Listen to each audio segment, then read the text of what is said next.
Hello and welcome back to my channel, Jordan Mind, Body, and Soul, where we learn to take care of ourselves, mind, body, and soul. And if you're new to this channel, then welcome. This channel is just about ways we learn to take care of ourselves mentally, physically, spiritually, emotionally, whatever it is, so that we can lead our best lives. And if you are a returning viewer or subscriber, then thank you so much. Welcome back, tribe. Let's get started. So in this video, I'm going to share examples of how I'm learning to distinguish between things just being misaligned and things taking effort and things taking work. Because it is important to decipher between the two. I don't feel like things should just be so easy, no, but I feel like anything worth having, anything you're supposed to do, like you're going to have to take work. If you're an athlete, you're gonna have to train. If you're studying for a degree, like you're gonna have to do the work. You're gonna have to do work. It's not supposed to be effortless, but it also shouldn't be very, very, very hard. Let's get into it. So the first story that I want to share with you is a story about alignment. So this is my actual life. Like, this is something that really happened. So the moment that I decided I was gonna move to Houston, I literally started receiving signs from left and right. So let me walk you through it, right? So I'm about to graduate undergrad with my bachelor's degree, and I knew that I wanted to make a big move. Like, I'm going to move somewhere. I want to do something. I want to go.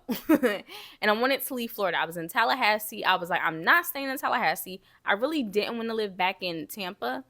And I'm originally from Philly. So I was like, I don't want to go to Philly either. Big move. Cool. So when I started to think about where I wanted to go, I narrowed it down to 3 cities. I was looking at, like every HBCU grad, right? I was looking at Atlanta, I was looking at Charlotte, and I was looking at Houston. So I was like, which one do I want? Like, where am I going to go? Which one do I want? And after breaking it down, Atlanta was cool, but I already have family there. And I know it's kind of crowded. It kind of has a different vibe. I love Atlanta, but it had a vibe that I was like, I don't know if I live there. Like, I'm not sure. I love to visit, but I don't know if I live there. And being that I have family there, I was like, I don't want to get there and then get to where I'm like dependent on my family. And like, I want to vibe and connect with them, but I don't want it to make me just stay, in that bubble. So I was like, okay, let's try maybe not Atlanta. And then I was looking at Charlotte, and I was talking to someone who is like a godmom or like a guide who really like assisted me through the whole college experience. And she was like, at the time, it was 2019, she was like, Charlotte's nice, but the demographic in Charlotte right now is definitely young Black successful people, but they're a little older. I was like 23, turning 24 by the end of the year. And she's like, they're probably late 20s, 30 and up for the most part. So she was like, they're there. It's cool, but it's a little different. She's like, I think you should try Houston. That's what she told me. So I was like, okay, I'll consider it. And then after that, after I was like, yes, Houston sounds like a good idea, things start working out for me like this. I'm talking down to like the job. So the first thing that I knew is if I were to move anywhere, I would need a job. And so I reached out. Well, first I looked up to see if there was a Trader Joe's, because that's where I was working at the time, in Houston. And then I realized that I can transfer Trader Joe's to a different location, right? You can transfer.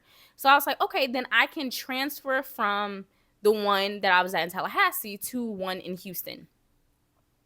So I just ran it past the manager. And the manager that was there at the time, literally, she called out that manager by name. Let's say his name was Joe. So she was like, oh, you want to move to Houston? She was like, Joe, yeah, I can talk to him. Yeah, sure. I'll give you his number. It was that easy. She was like, I'll give you his number. I'll talk to him first. Then I'll give you his number. And then you guys can discuss. And if you guys figure out that's what you want and you want to finalize it, we'll start putting in the paperwork for you to transfer. Like this. And then I instantly start to think. I was like, okay, wait a minute. Out of all the Trader Joe's that exist in America, what is the chances of me picking where I wanted to go? Remember, I was already torn up between other places, and the manager that I currently have knows that manager by name. So I was like, ooh, that's a good sign. I was like, okay. Talk to him, one of the coolest people I've ever met, no problem. Then after that, I knew I had to start looking for a place to live and all that stuff. Easy work. easy work. You know, they say that one of the most stressful times in life is when a person is moving. It was the easiest thing to do. So I just called up my dad and I told him, like, you know, the transfer went through. I'm going to Houston. Like, it's happening. So we need to look for places. Booked a flight, easy work. No like overlays, no delays, nothing that was like, okay, this isn't, you know, something, this is too much. Nothing. So easy. Came out here with my dad. We started looking at different places because, you know, he's like, this is my baby and she's moving like states. Okay, so we need to make sure that it's something that's good for her. By the time I left, I signed a lease. I knew exactly where I was going to live. My dad felt comfortable with the neighborhood. It is closer to the Woodlands, so I think that made my dad feel a little bit more comfortable. It's outside of the Woodlands, but it's closer to the Woodlands to where really you could say you live in the Woodlands. Which, if you know, like, it's a nice area, you know. So for what people want, you know, a lower crime rate, I guess, and all that kind of stuff. It's not, you know, inner city, which I think made my dad feel better about it. Easy work. The drive here, easy. Like, no incidentals. I think we had to fill up the car twice. Got here and no problem. Oh, I missed a part of the story. So before all of that happened with me actually moving here, signing the lease, I was watching TV, right? I watched My 600-Pound Life. To this day, I still watch it. And Dr. Now, he's in Houston, so he kept saying Houston, Houston, Houston. I'm like, okay, confirmation, Houston, Houston. Then a girl comes into Trader Joe's. That's what finalized it. Yes, a girl came into Trader Joe's and she had a big Texas bag. And Texas is huge, so she could have been from anywhere in Texas. The bag just said Texas, and I was like, this woman could be from anywhere. She could literally be from anywhere in Texas. And I talked to her, and I was like, where are you from? And she was like, oh, I complimented the bag. And I was like, oh, that's nice. Where are you from? Da, da, da, da. And she was like, yeah, Texas. And she's like, I'm from Houston, but I'm really from the Woodlands. She's like, but I say Houston because a lot of people don't know what the Woodlands is. And I was like, oh, my God, that's awesome. And I started talking to her, and she's like, oh, yeah, it's awesome, blah, blah, blah, blah, blah, blah, blah, blah. And that was my confirmation. And once she did that, that's when I was like, let me go talk to the manager. I think it was like that day when I got back from break, I went to talk to the manager. And that set off the chain of everything else that I just said. So I say all that to say that when something is meant for you, like when something is truly aligned, you start to feel and you start to receive like so much support and so much alignment that your brain doesn't even question, is this supposed to happen? Because it starts to happen so effortlessly. And I'm sorry, I probably shouldn't say effortlessly, but with so much ease. Like, because I had to put in work. I don't want people to think that they should just sit back and watch it happen. I had to put in work, but it was just accepted and embraced so easily, like so easily. And I know a lot of times when we face certain hardships, like we're getting so much resistance, it just makes me question, and I've been doing that lately, like, is this what I'm supposed to be doing? Like, if it's taking this much and I don't see any results or benefits, is this what I'm supposed to do? Especially if you're having that experience and at the same time you feel like you're being called back to something else. So let's say you were at a job and you're like, I want to switch fields, or I want to do something. And even if I use like that last shop that I have at example, from the moment that they wanted me to sign my paperwork, no, excuse me, from the first interview up until the first day of training, I had nothing but resistance. Like, literally, the first interview was fine. Then the second interview, I literally had to like chase them down for it. They're like, oh yeah, we forgot you did get approved for the next, you know, part of the process.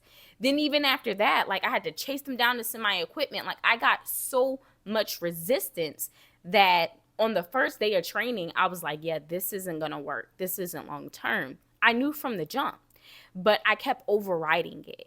And I say that because, like, for me, I feel like when we get so much misalignment and then we start overriding, I feel like God, the universe, whoever it is, for me is God, I feel like gets a phone call.